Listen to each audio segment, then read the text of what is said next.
siang untuk anak-anak kami kelas 11, Nian, dan Kis. Kalau bisa dapat mengawali pembelajaran kita di semester ganjil tahun 2021, saya Ibu Sinta Nenggolan membawa bidang studi agama Kristen di kelas 11 MIA 1, 11 MIA 2, 11 MIA 3, dan 11 MIA 4. Shalom, selamat siang kepada kami. Kita bersyukur kita bisa sudah memulai pembelajaran kita di semester pertama tahun ajaran 2020-2021.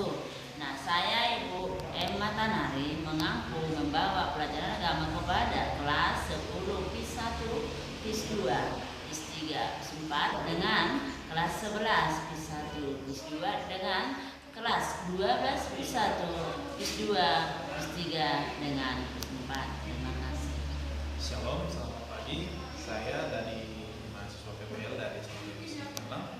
Salam sehat untuk kita semua. Terima kasih. Shalom. Ya, salam untuk anak-anak kami sekalian. Salam sehat untuk kita semua.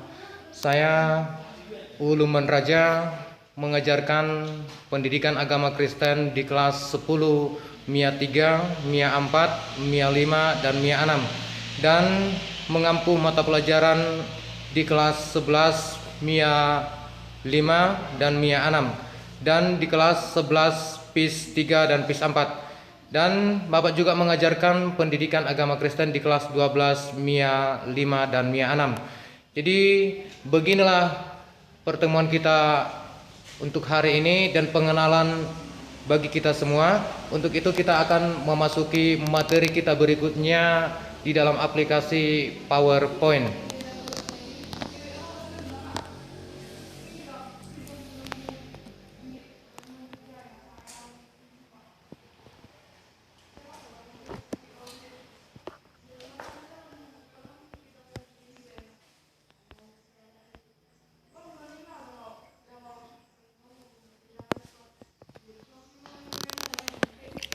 Ya, materi kita di kelas 11 ini yaitu adalah Tuhan pedoman kehidupan keluargaku.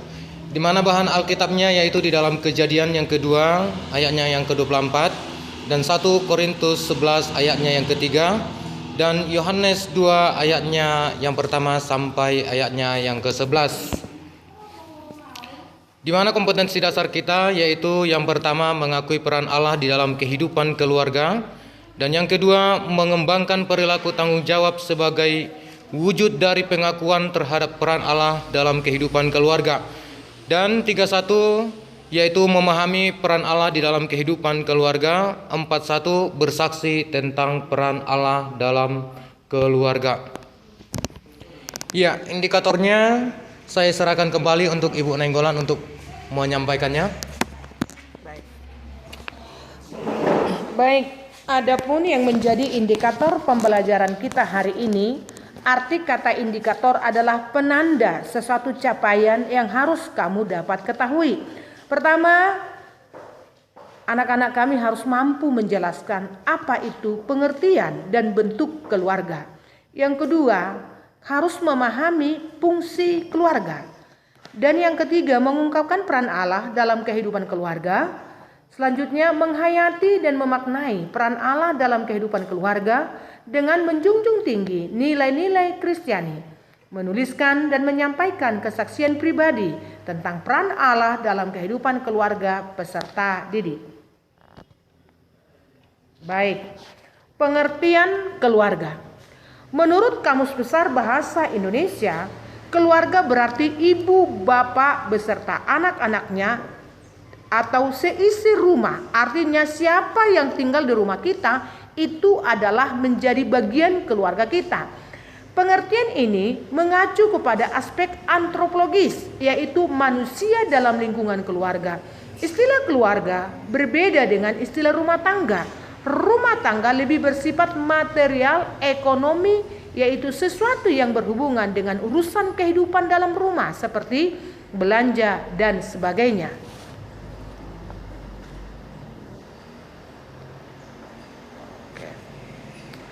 Ada beberapa bentuk keluarga yang dapat kita lihat. Di sini ada keluarga inti dan keluarga besar. Keluarga inti adalah terdiri dari ayah, ibu, dan anak, atau keluarga yang terdiri dari pasangan suami istri dan anak-anaknya. Sedangkan yang kedua adalah keluarga besar, yaitu adalah keluarga yang ada hubungan darah, termasuk kakek, nenek, om, bibi, dan yang ada hubungan darah. Itulah yang dimaksud dengan keluarga besar.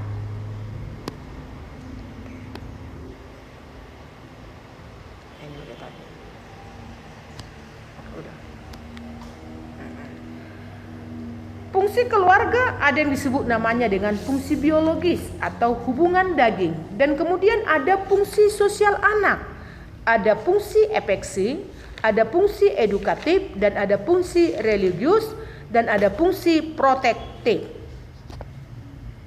Fungsi rekreatif, ada fungsi ekonomis, dan ada fungsi status sosial.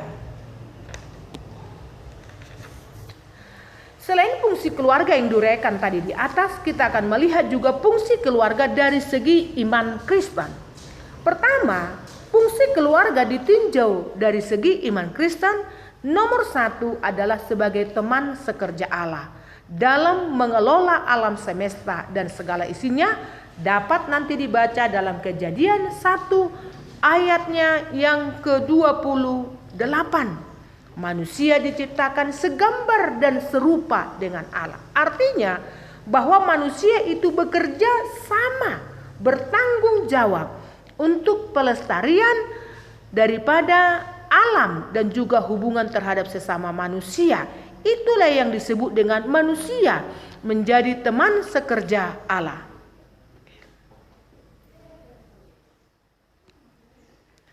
Dan yang kedua adalah sebagai lembaga pendidik utama dan pertama. Ulangan 6 ayat 4 sampai 9. Di sana dikatakan firman Tuhan, apa yang kau dengar hari ini haruslah engkau lakukan. Ajarlah anakmu ketika duduk, ketika berjalan, ketika berbaring. Artinya apa? Batasan pendidikan tidak ada untuk pendidikan keluarga. Batasan waktu tidak ada. Sebab di setiap waktu orang tua harus mendidik anak-anak itu secara umum. Itulah yang dikatakan dengan keluarga itu menjadi pembentukan nilai kehidupan sesuai dengan ajaran Kristiani.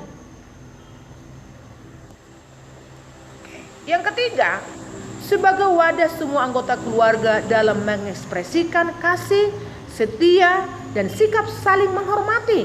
Efesus pasal 5 ayat 22 dan Efesus 6.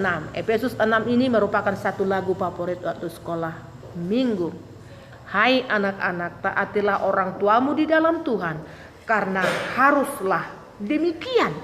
Jadi artinya di sana bahwa keluarga itu, disitulah tempat kita berkumpul menyampaikan ekspresi, menyampaikan isi hati kita, kasih setia terhadap semua anggota keluarga, supaya keluarga kita menjadi keluarga yang harmonis untuk dapat melakukan, menerapkan nilai-nilai Kristiani di lingkungan keluarga dan masyarakat yang luas.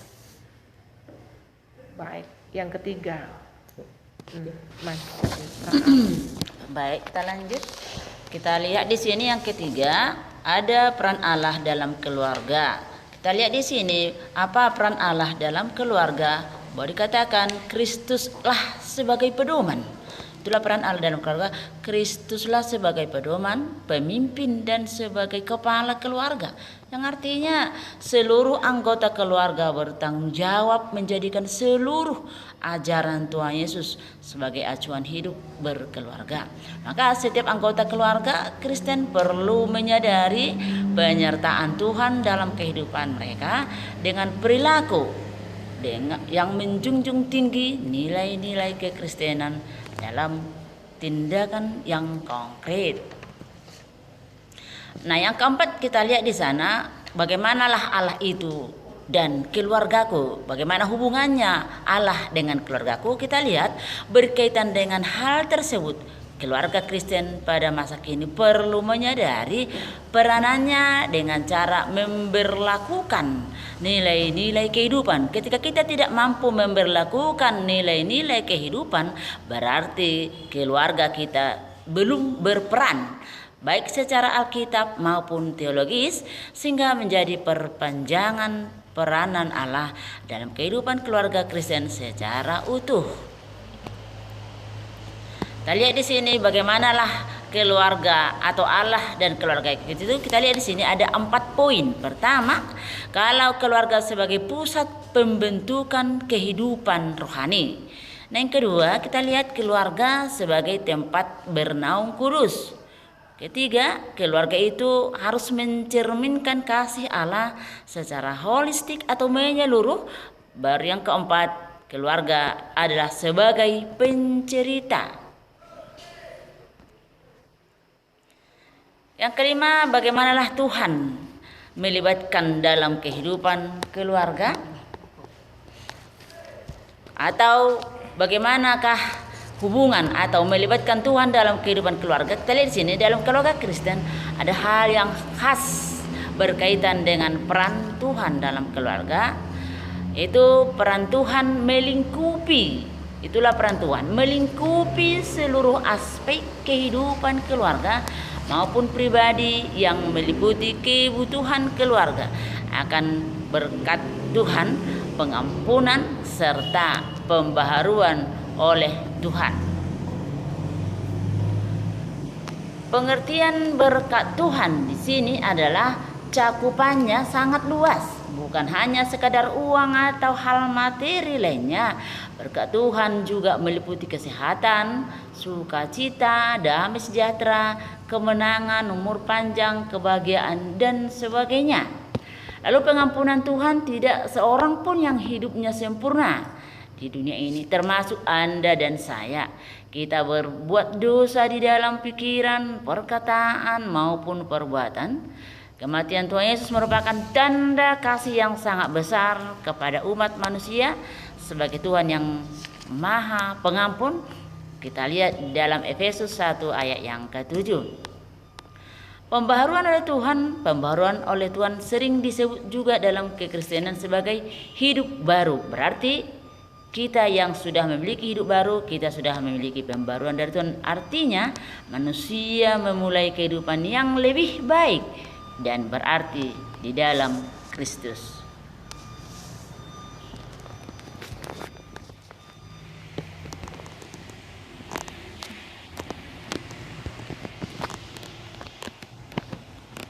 Ya, jadi anak-anak kami, itulah tadi materi kita di bab yang pertama di kelas 11 ini.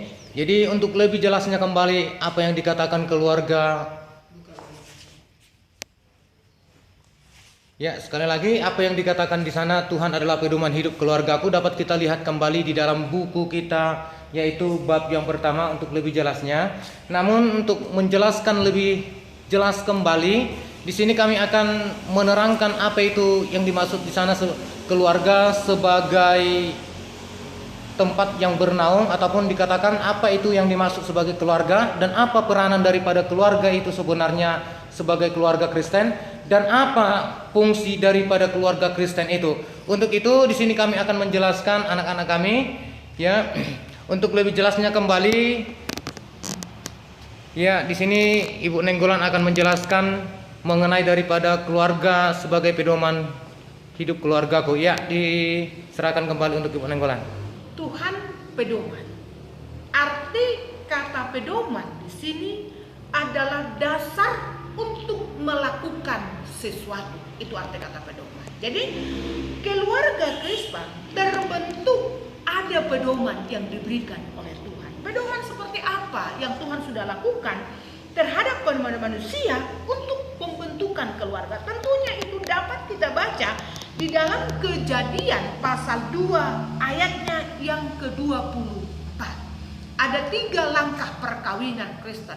Pertama, dikatakan di sana seorang laki-laki meninggalkan ayahnya. Ini nomor 1. Yang kedua, bersatu dengan istrinya. Dan yang ketiga, keduanya menjadi satu daging. Ini aturan 3 langkah. Tangga pertama, kedua, dan ketiga. Jangan putar balik.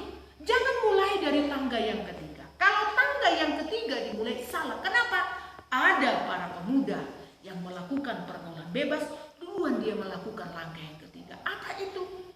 Duluan menjadi satu daging. Setelah satu daging duluan, baru dipersatukan, diberkati.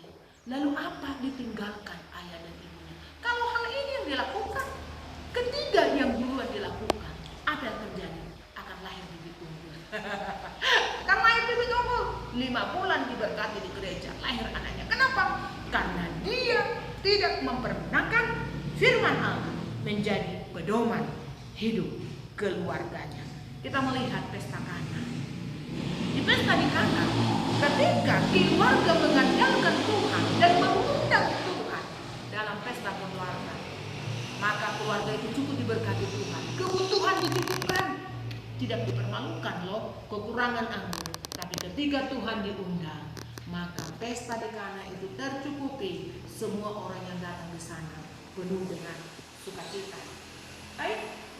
Selanjutnya tadi kita melihat di sini ada beberapa yang harus dilakukan oleh keluarga.